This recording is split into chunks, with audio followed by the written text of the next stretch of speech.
Argentina, esto es todo vuelve, todo, pero todo vuelve, quédense tranquilos, todo vuelve. Y más de uno le pasó, le tocó pasar un todo vuelve en la vida, a todos, a todos.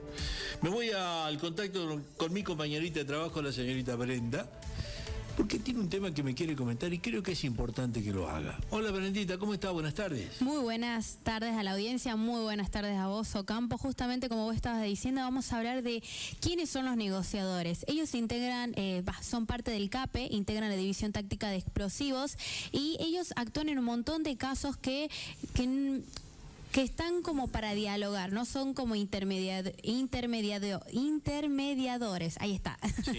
Bueno, y justamente vamos a escuchar al oficial inspector Espinosa Ernesto y al cabo Ferreira Fabricio, que nos comentan un poco cuál es su trabajo y sobre los casos que son más frecuentes acá en Capital. A ver. Estamos vivo para multiplataforma Félix, me encuentro con el cabo Ferreira Fabricio para que nos comente qué hace un negociador. Bien, el rol fundamental del negociador es ser el intermediario entre la persona en crisis y las personas encargadas de la situación, ¿sí? Tratando de llegar a un fin socialmente aceptable sin utilizar, valga la redundancia, el uso de la fuerza. ¿En qué casos son ustedes, están involucrados? Por ejemplo, ¿en qué instancias son llamados? Bien, nosotros nos solicita la sala cuando hay situaciones, por ejemplo, con toma de rehenes, personas atrincheradas, personas suicidas. Muchas gracias. Estamos en vivo para multiplataforma Félix, me encuentro...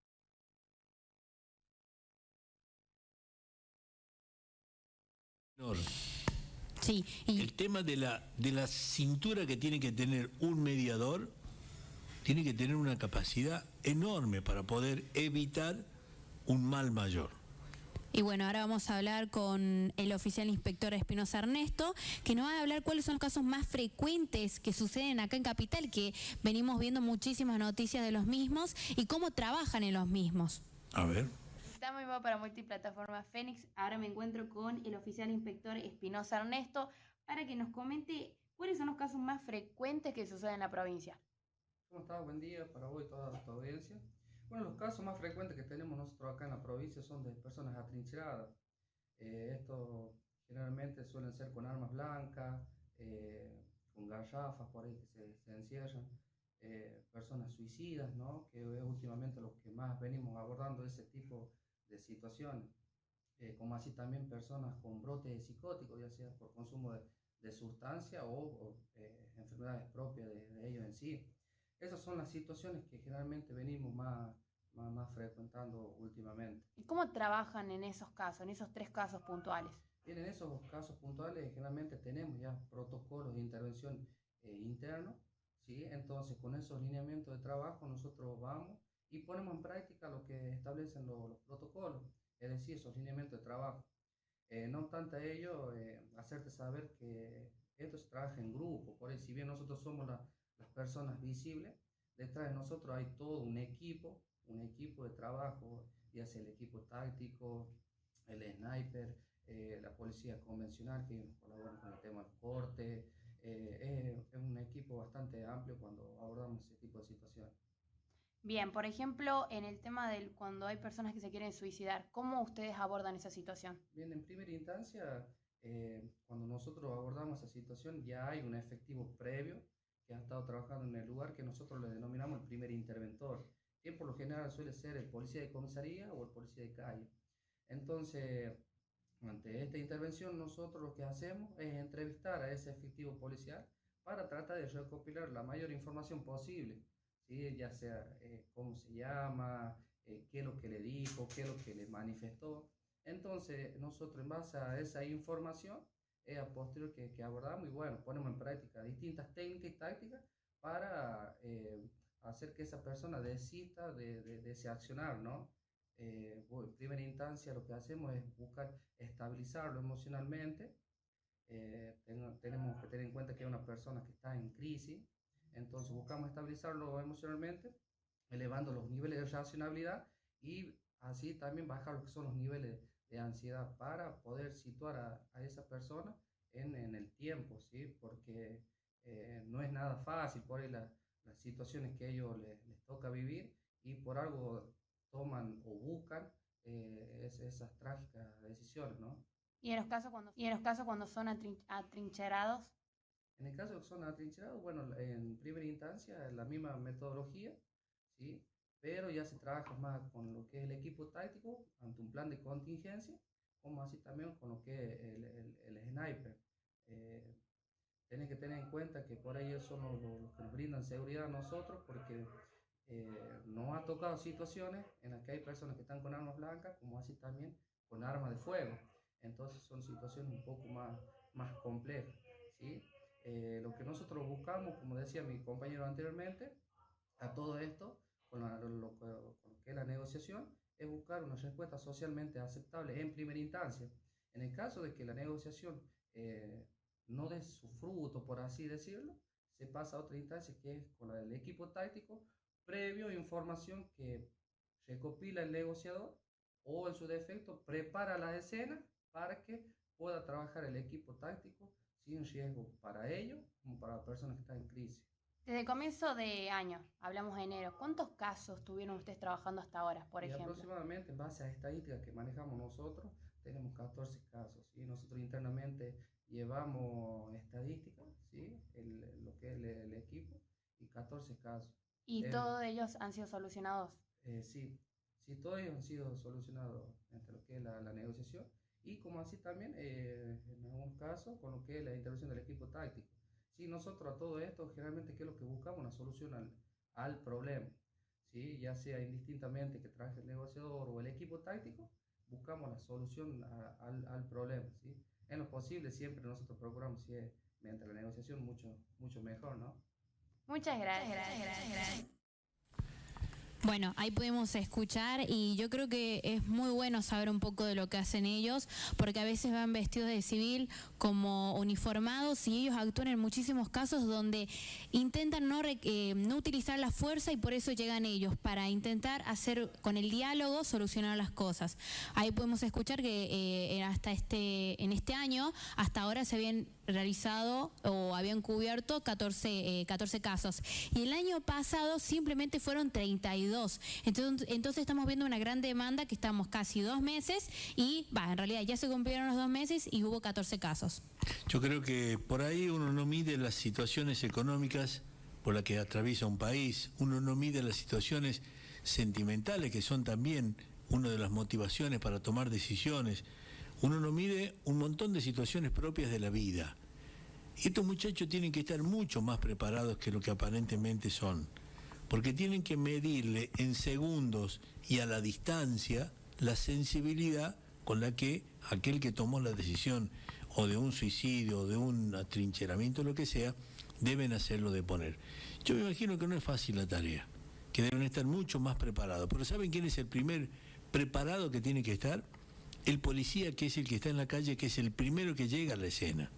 Bueno, agregando ahí justamente, perdón que te interrumpa, sí. Un poco me comentaban los negociadores que primero y principal son 5 acá en la provincia, 5 negociadores estamos hablando, justamente ahora estaban en 2 porque todos estaban de licencia, y sobre ese tema a veces me decían que los oficiales que están en las comisarías sin que van a cubrir ciertos casos y se topan con que la situación se sale de sus manos y ellos intentan como dialogar con las personas, pero al no estar capacitados a veces perjudican las situaciones y hasta que llegan los negociadores a veces tienen que tener un trabajo más largo, que a veces dura entre 4 o 5 horas, no es que dura 20 minutitos, es un proceso largo donde ellos tienen que intentar, justamente la palabra, negociar con esa persona e intentar llegar a una solución que esté cuerda para todos. Hay una situación muy particular en la negociación y tiene que ver con el psicoanálisis que tienen que hacerle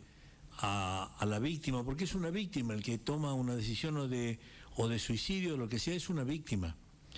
Hay que meterse en la piel de esa persona. Vos tenés que utilizar... Yo tuve la oportunidad de conocer a un jefe de negociación en la provincia de Córdoba. Vos tenés que hablar y conocer los tonos de voz. Vos no podés, por eso, el primer policía, el que asiste desde una comisaría que lo llaman por una situación de riesgo, él va con la premura y tal vez con la torpeza de intentar persuadir. El negociador es el que está preparado psicológicamente para persuadir de otra manera. El tono de voz tiene mucho que ver. El tono de voz y la forma en que se inicia la conversación es parte de esa seducción que hay que aplicar sobre la persona que tomó la decisión y dice, me voy a tirar de arriba de la casa. O de la antena, que es lo más... Es común, se suben a la antena de cualquier cosa. Bueno, tu tono de voz tiene que persuadir, tiene que conquistar, tiene que lograr deponer esa posición. El policía, el que va de la comisaría, el que va a imponer, te tenés que bajar de ahí. No pienso bajar, te tenés que bajar. O sea, ese tire y afloje es el que a veces produce una mala reacción. No es fácil. Y considero que lo primero que tiene que estar preparado un mediador, porque termina siendo un mediador, este negociador, es un buen léxico, un buen diálogo, un buen tono de voz, una buena forma de persuadir y de conquistar. No es fácil la situación, Brenda. Sí, no. Hablando de eso, es como decís vos, ellos se ponen tipo al nivel de la persona. Si a veces me comentaban casos, por ejemplo, que una persona se creía que podía volar, entonces ellas tenían que entrar como a su mundo. Siempre me dicen, nosotros entramos a su mundo, no es que nosotros los llamamos a la realidad. Y sobre ese tema, me han contado algunos casos que a veces son como que los llaman a los negociadores cuando ven que ya no los demás oficiales o quien está encargada de la situación... No están preparados, los demás oficiales por ahí van a cumplir el deber de detener para que no se tire, para que no haga lo que no tiene que hacer. Esa torpeza a la hora de intentar puede provocar un final anticipado. Sí, justamente por eso.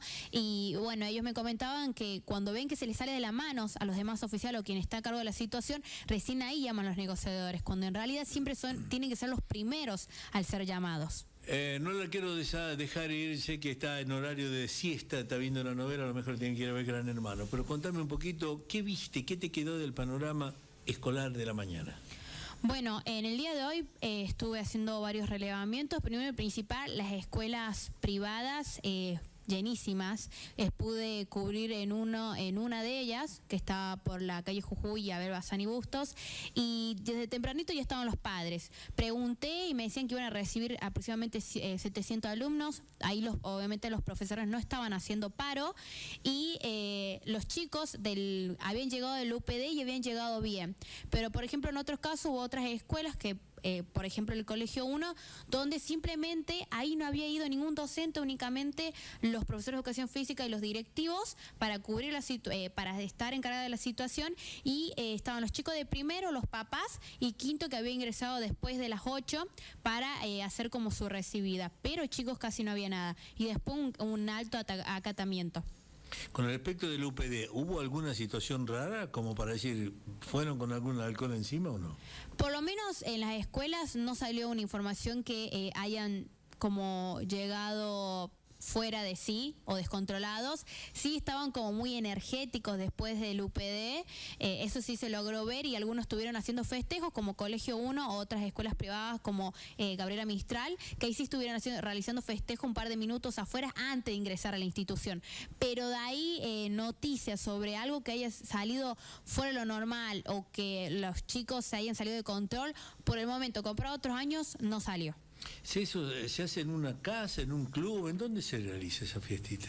Bueno, una chica de Colegio 1 había dicho que se le había utilizado este término, se le había pinchado la fiesta. ¿Se le pinchó? Exactamente, alrededor de las 4 de la mañana. Ver, Brenda, tenés que decirlo en el tono que dicen los pibes, se pinchó la fiesta, se pinchó. Quiere decirlo enganchado, no lo giro. Justamente eso, bueno, se pinchó la fiesta y a las 4 de la mañana terminó. A Chino le pinchan los viernes, no lo dejan salir los sábados.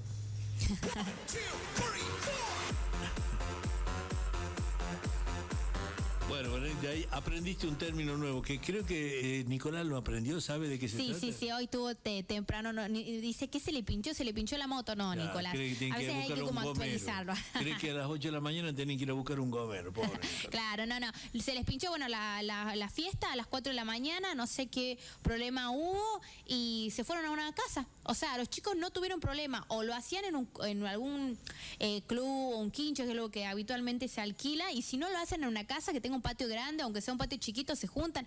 El tema es que los chicos no tienen drama donde festejar, y de que festejaron. Gracias, Brendita. Hasta luego, chicos. Chao, hasta luego. Chau, chau. Chicos, se pinchó este bloque, vamos a la tanda, dale, se pinchó.